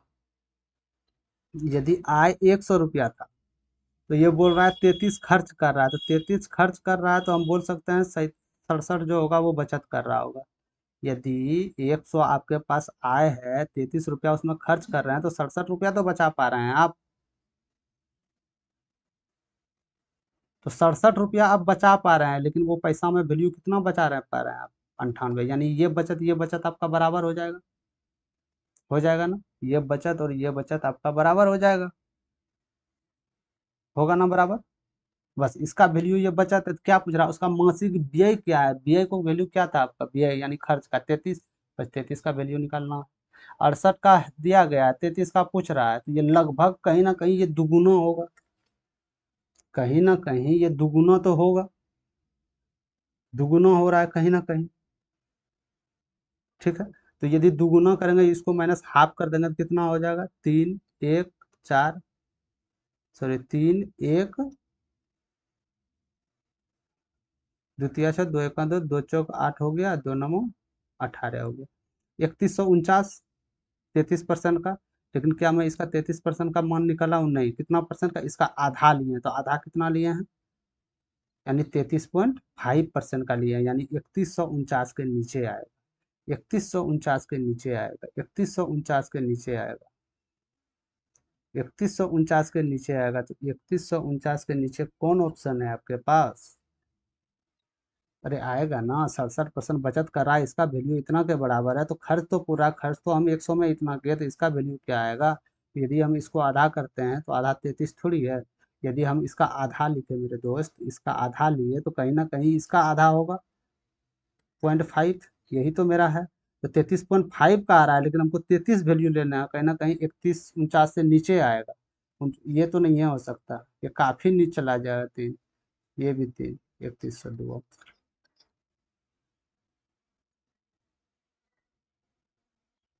ठीक है, ठीक, चलते हैं अगले क्वेश्चन की तरफ। 50 छात्रों का कक्षा में इसका औसत, 15 लड़का का औसत दिया गया है, 50 लड़का टोटल था, और शेष लड़का यानी 35 लड़का जो बचा था, 165 दिया गया था, तो कक्षा में सभी छात्रा के औसत लंबाई सेंटीमीटर में क्या है, बहुत ही इजी सवाल है, कोई इसमें दिक्कत है नहीं। आप लोग ये सवाल आप लोग के लिए छोड़ दे रहा हूँ होमवर्क के रूप में, आप लोग इसको बना के कॉमेंट सेक्शन में जरूर इसका उत्तर दीजिएगा। ठीक है, और कितना कम समय में बनाते हैं, ये भी आप उत्तर दे दीजिएगा, और आज जो सेट चल रहा है इसमें कितना नंबर आप सही कर पा रहे हैं, कितना गलत कर पा रहे हैं, कमेंट सेक्शन में जरूर टाइप कीजिएगा। ठीक है, ये क्वेश्चन आपके लिए SW के रूप में रहा, तो ये लोग आप लोग कल बना के, या इसको जैसे ही ये करेंगे, तो बना के आप लोग कॉमेंट बॉक्स में इसका आंसर क्या होगा, आंसर दे देना। ठीक है, चलते हैं अगले क्वेश्चन की तरफ। 10 सेंटीमीटर भुजा वाले एक घन को 2 सेंटीमीटर भुजा वाले छोटे घनों में काटा जाता है, सभी छोटे घनों का कुल पृष्ठ क्षेत्रफल क्या। एक 10 सेंटीमीटर भुजा वाली है, अब ये 10 सेंटीमीटर भुजा वाला घन है। ठीक है, एक 2 सेंटीमीटर भुजा वाला, 2 सेंटीमीटर भुजा वाला, इसको जो घनों में काटा जाता है, आपके पास घन दिया गया था 10 सेंटीमीटर, आपको बोला गया बाबू एक काम करो, इसको 2 सेंटीमीटर वाले भुजा वाले इसको घन के रूप में काटना। आप बोलिएगा इसमें कितना घन ऐसा निकलेगा जिसका भुजा 2 सेंटीमीटर हो, 10 सेंटीमीटर से, तो कहीं ना कहीं इसका आयतन और इसके आयतन में डिवाइड करना पड़ेगा ना, जैसे मान के चलिए ये 10 सेंटीमीटर, कहीं ना कहीं ये 2 सेंटीमीटर इसी से तो निकला है, तो ये यदि इसमें हम फिट करेंगे, तो ऐसा तो बहुत इसमें आ जाएगा, बहुत इसमें आ जाएगा ना। अरे आ जाएगा ना, तो कहीं ना कहीं इसका आयतन तो निकल रहा है, तो घन आपका आयतन क्या होता है, घन का आयतन क्या होता है, तो घन का आयतन होता है AQ। तो बड़ा घन का आयतन कितना हो गया आपका, मतलब ये बोल दीजिएगा कि ये जो है इसका पूरा जो आयतन निकल गया, वो 1000 निकल गया आयतन। ठीक है, पूरा आयतन 1000 निकल। छोटा का आयतन कितना होगा, तो छोटा का आयतन भी एक क्यू करना पड़ेगा, यानी 2 सेंटीमीटर है, तो यानी 8 सेंटीमीटर क्यू जो हो जाएगा इसका आंसर, ओ सॉरी, इसका 8 सेंटीमीटर क्यू हो जाएगा। ठीक है, छोटे वाले का। छोटे वाले का ये, छोटे वाले का 2 सेंटीमीटर का, ये 10 सेंटीमीटर का है। यदि ये छोटे बड़े वाले में छोटे वाले को हम डिवाइड कर देते हैं, भाग दे देते हैं, तो कहीं ना कहीं बोल सकते हैं कि 125 संख्या जो होगा, 125 जो होगा घन जो मेरा वो संख्या में निकलेगा 2 सेंटीमीटर वाला। ये आप बोल सकते हैं। नहीं समझे? बड़ा वाला ये घन मान के चलो दोस्त, ये 1000 सेंटीमीटर का था मेरा ये टोटल वैल्यू। इसका कितना है? 8 सेंटीमीटर है।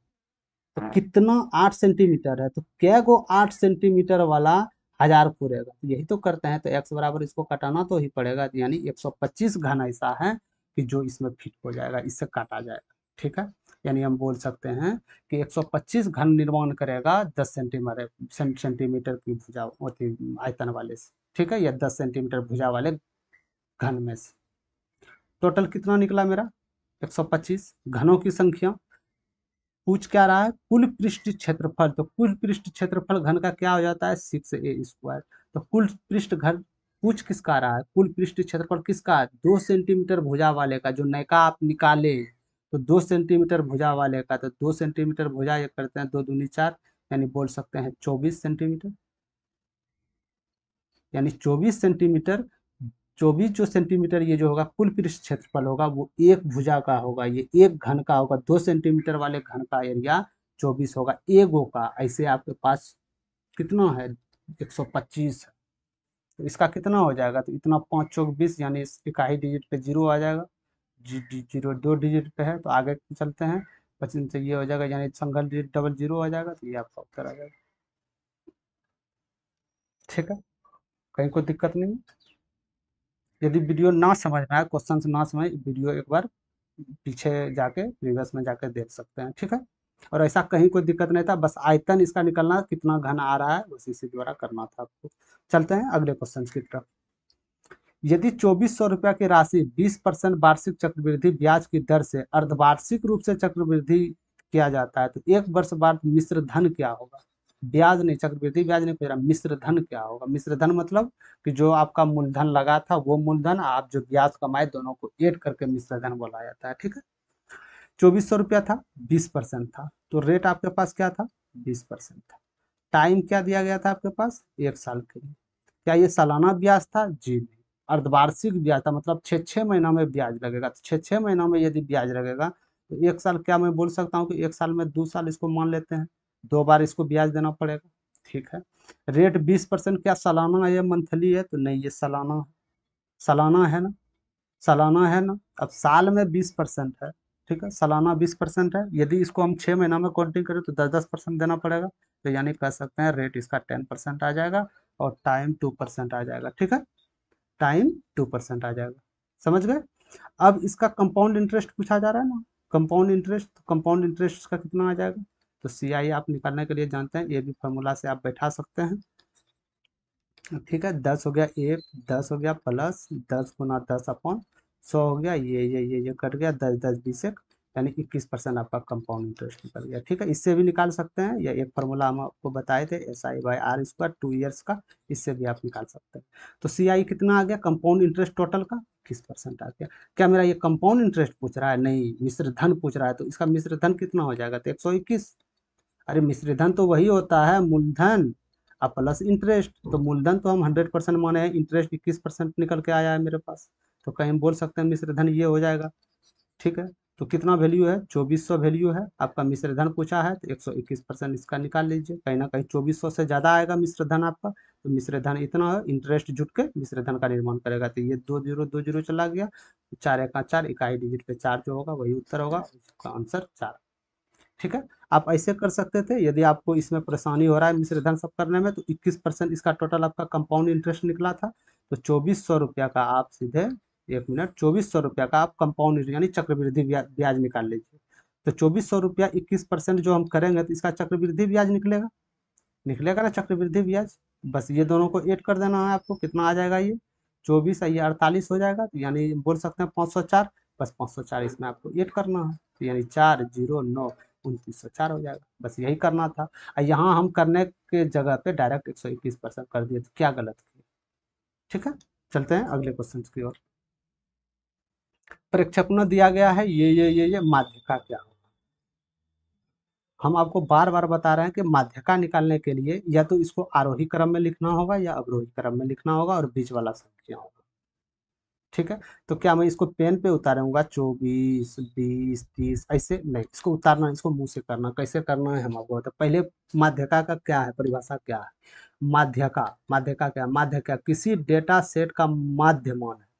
समझ गए, किसी डेटा सेट का मध्यमान है जब इसे आरोही या अवरोही क्रम में व्यवस्थित किया जाता है। मध्य का मान केंद्रीय प्रवृत्ति का माप है जो डेटा के ऊपरी आधे हिस्से से निचले आधे हिस्से से अलग करता है।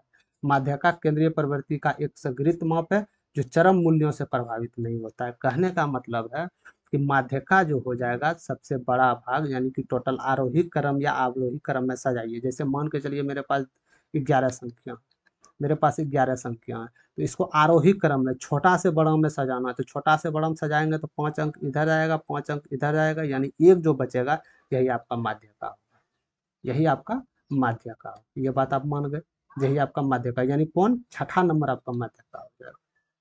ठीक है, यदि विषम नंबर यहाँ आ गए, विषम नंबर आ गए, यदि यहाँ सम आते, यानी मान के चलिए यहाँ डिजिट जो है टोटल संख्या 10 हो जाता, तो ये कैसे होता, तो इधर 4 और इधर 4, बीच में 2 संख्या बच गए, तो दोनों जोड़ के दूसरे डिवाइड करना होता है। ठीक है, आरोही क्रम या अवरोही क्रम में सजा के। अब डायरेक्ट क्वेश्चन की ओर चलते हैं। पहले, सबसे पहले ये क्वेश्चन आ जाए एग्जाम सॉल्व में, सबसे पहले आपको करना है टोटल संख्याएं क्या है आपको गिनना है। टोटल कितनी संख्याएं हैं, तो हम संख्याएं टोटल गिनते हैं। तो 1 2 3 4 5 6 7 8 9 10 11 संख्याएं हैं गुरु जी, 11 संख्याएं हैं। मेरा कहने का मतलब है 11 टोटल यदि संख्याएं हैं, इसको आरोही क्रम में सजाएंगे। यदि इसको हम आरोही क्रम में सजाएं तो 5 इधर हो जाएगा, 5 इधर हो जाएगा। अरे ये बीच वाला तो ही छठा तो ही माध्य का होगा आपका, वही तो बोला जा रहा है क्वेश्चन में, परिभाषा में क्या बोला, वही तो बोला, जब मध्य, माध्य का मान केंद्रीय प्रवृत्ति का माप है, यानी बीच वाला का माप है। समझ गए, तो यानी छठा जो होगा आरोही क्रम में वही मेरा उत्तर होगा। तो आपको ये खोजना है कि इसमें से छठा से नीचे से ऊपर कौन है, सबसे कम कौन है। एक नंबर आ गया आपका 14, एक, दो यहाँ हो गया 2, 3 हो गया आपका 21, 3, ये 4 हो गया आपका 24, 4 हो गया। 5वां नंबर पे आपका चला आया 32, 5 हो गया। क्या छठा नंबर पे कौन सा होगा, 46, तो यही आपका उत्तर होगा छठवां, छठवां ही उत्तर होगा ना, तो ये छठा आपका उत्तर होगा। 46 कितना, 46, तो ये होगा उत्तर। समझ गए, कोई दिक्कत नहीं है, टोटल संख्या। हाँ, यदि यहाँ मान के चलिए ये तो 11 संख्या, ये विषम संख्या है तो बीच वाला हम करते, यदि यहाँ सम संख्या रहते तो बीच में 2 बचते, 2 बचते तो दोनों को जोड़ के हम 2 से डिवाइड कर देते। ठीक है, चलते हैं अगले क्वेश्चन की ओर, और आज का लास्ट क्वेश्चन। 3 व्यक्ति है एक्स वाई जेड, इतना इतना रुपया अनुपात में अपने शेयर मार्केट में इसने शेयरों के साथ व्यापार शुरू किया था। 7 महीने बाद वाई ने कुछ धन परसेंट में वापस ले लिया, जबकि जेड ने पूरे वर्ष होने से 5 महीने पहले अपना 24% हिस्सा वापस ले लिया। यदि वर्ष के अंत में कुल लाभ इतना था तो जेड का हिस्सा रुपये में क्या होगा। एक्स वाई जेड एक व्यापार में धन लगाया, तो हम मान लेते हैं एक्स वाई जेड ये 13 के रेशियो में लगाया होगा, ये 20 के रेशियो में, ये 15, ये मूलधन नहीं है, सबसे मिनिमम रेशियो। ठीक है, अनुपात में अपने शेयर के साथ व्यापारी शुरू किया। 7 महीने बाद वाई ने 33% हिस्सा वापस ले लिया। 7 महीने बाद वापस लिया, तो कहीं ना कहीं हम बोल सकते हैं कि 7 महीने तक इसका लगा है पैसा। भले 7 महीने के पास ये ले अथवा पूरे ले ले या कुछ लगाए, लेकिन 7 महीने तक तो 20 रुपया रेशियो के अनुसार से, यानी जो भी इसका अमाउंट का रेशियो है उसके हिसाब से 7 महीने का इसका इंटरेस्ट मिलेगा। ये आप मानते हैं 7 महीने का इसका इंटरेस्ट मिलेगा। ठीक है, अब बोला जा रहा है वाई ने 33% हिस्सा वापस ले लिया, जबकि जेड ने वर्ष में पूरा होने से 5 महीने पहले अपना 24% हिस्सा ले लिया, यानी 12, यानी वर्ष के अंत में, यानी 1 साल का खेल है यहाँ, वर्ष के अंत में बोला जा रहा है, यानी 1 साल के अंत में खेल रहा है, तो 1 साल है, इसे 5 महीना पहले ये 24% ले लिया, तो कहीं ना कहीं बोल सकते हैं 7 महीना तक ये लगा होगा, लगा होगा ना।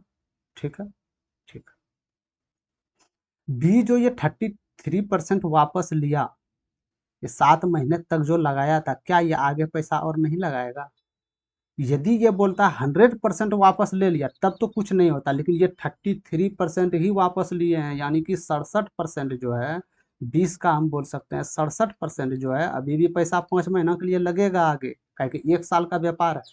एग्रीमेंट साल भर का किया है वो, तो कहीं ना कहीं ये 5 बार में बोल देते हैं हम, तो ये चला गया 5, ये हो गया 5, ये 11, सॉरी 13.4 हो जाएगा ना, 13.4 हो गया। 13.4, क्या ये बोल सकता हूँ कि 13.4 धनराशि बचा है इसका 67% वाई वाई का? अरे मात्र 33% लिया वो, तो 67% तो आगे धन 5 महीना के लिए लगाएगा, क्योंकि हम जानते हैं 7 महीना और 5 महीना 12 महीना का खेल है। ठीक है। और जेट के साथ क्या हुआ, जेट के साथ हुआ कि ये 7 महीने के लिए तो 15% लगाया, बाकी बाद ये 24% वापस ले लिया हिस्सा। 24% वापस ले लिया, कितना में टोटल धन लगाया था 15, 24% वापस तो ले लिया, इसको तो कर दिया 7 महीना में, कितना धन अब शेष बचेगा? बोल दीजिएगा 76%, जो भी बचेगा इसका 76% होगा। तो 76% का वैल्यू क्या आ जाएगा? 76% का वैल्यू इधर 11 और 11.4 आ जाएगा। तो बोल दीजिएगा शेष जो इसके पास अभी भी धन बचा है 11% 4 बचा है, और आगे जो समय इसके पास बचा है वो 5 महीना के लिए लगेगा। ठीक है। इसमें ए का जिक्र कहीं कुछ नहीं है, तो जिसका जिक्र नहीं है वो जितना है वर्ष के लिए उतना वर्ष के लिए लगा देना। बस हो गया आपका, बस यही ही करना था इसमें। तो क्या मैं इसको 13 × 12 लिख लेता हूँ यहाँ, और इसको जो करेंगे तो 140 हो जाएगा, तो 140 और इसको करेंगे 2 और 13 पचहत्तर पैंसठ 2 67, तो हो जाएगा यहाँ 207 आपका। ठीक है। इसको करेंगे तो 105 हो जाएगा, इसको करेंगे तो 57 हो जाएगा, तो क्या मैं इसको यहाँ लिख सकता हूँ 162? आपको देखना कोई ये और मिनिमम अंक लाने के लिए किसी से कटेगा संख्या, तो हाँ 3 से कटा सकते हैं, 3 × 4 = 12, 3 × 6 = 18, 3 × 9 = 27, 3 × 5 = 15, 3 × 4 = 12। तो मैं यहाँ से बोल सकता हूँ कि ए बी सी का जो प्रॉफिट का रेशियो का जो हिस्सा होगा वो 12, 69 और 54 के अनुपात में, प्रॉफिट का हिस्सा का अनुपात। ये तो इसका मूलधन का था जितना लगाया, ये इसका प्रॉफिट का रेशियो आ गया। प्रॉफिट का रेशियो है इतना, लेकिन प्रॉफिट टोटल हुआ कितना है? 16,100 रुपया प्रॉफिट। ठीक है। टोटल रेशियो इतना है, तो टोटल रेशियो का योग कितना है? इसका वैल्यू तो बराबर इतना होगा ना, तो 9 × 4 = 13, 13×5 क्या हो जाएगा? 9 × 2 = 11, 4 = 15, हाथ में 1, 10 और 16 = 17। क्या मैं बोल सकता हूँ कि टोटल जो मिनिमम रेशियो इसका 175 निकल के आ रहा है तीनों का प्रॉफिट का अनुपात, लेकिन रुपयों में ये जो है 161 रुपया है। ठीक है। ये आप बोल सकते हैं। तो किसका पूछा गया है? पूछा गया है जेड का, यानी ये जेड हो गया आपका। तो जेड का कितना है? तो जेड कितना रुपया प्रॉफिट कमाया रेशियो में? 54। बस 54% का आपका निकालना था। टोटल का परसेंट आपके पास दिया गया है, तो जेड का पूछे 54 निकालना था, बी का पूछते 59 निकालना था, ए का पूछते ये निकालना था, यदि दोनों में अंतर पूछते माइनस करके यहाँ निकालना था, ये दोनों पूछते, जो भी पूछते यहाँ से वो आप निकाल सकते। ठीक है। जो भी पूछते यहाँ से आप निकाल सकते थे। तो ये कितना बार में जाएगा? तो यदि हम इसको 10 बार में कटाए तो 1610 आना चाहिए, 7500 ज़्यादा आ जा रहा है, कहीं ना कहीं ये 9 बार में जाएगा। यदि 9 बार में ये चलेगा, 9×5 = 45, तो यहाँ 5 आ जाएगा, 963 ये हो जाएगा, ये 2 बार में जाएगा, यानी 92 बार में जाएगा। तो 4×2 = 8, कुछ भी उत्तर आएगा इकाई अंक पे 8 होगा, इकाई अंक पे 8 है 2 जगह। ठीक है। चलिए आगे देख लेते हैं। इकाई अंक पे 8 2 जगह है ना। 54 का रेशियो, ओ सॉरी, हाँ 54 का रेशियो पूछ रहा है, और ये 92 में जो बार में जा रहा है।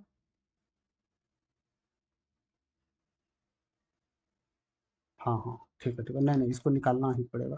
तो 54% का क्या मैं यहाँ जेड का वैल्यू लिख दूँ 54%? बस 92 × 54 करना था। क्या करने के लिए क्या करना पड़ेगा? इसको 54 को आप 50 मान लीजिए, 5×2 = 10, 1 और 9 × 45 = 46 का 4600 हो गया, और 4 से इसका 4×2 = 8 और 9×4 = 36, ऐड कर दीजिए, 8 6 9 4 49 68 आपका आंसर आ जाएगा।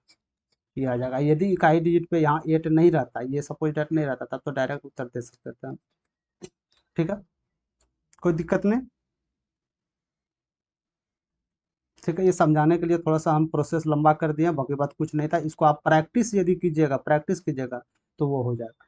हो सकता है आपको जो क्वेश्चन हम जितना भी 30 नंबर तक बताए, हो सकता है वो आपको ज़्यादा ये लगे कि मतलब समझ में नहीं आ रहा है, ज़्यादा होती लगे, तो उसके लिए टेंशन नहीं लेना है आपको।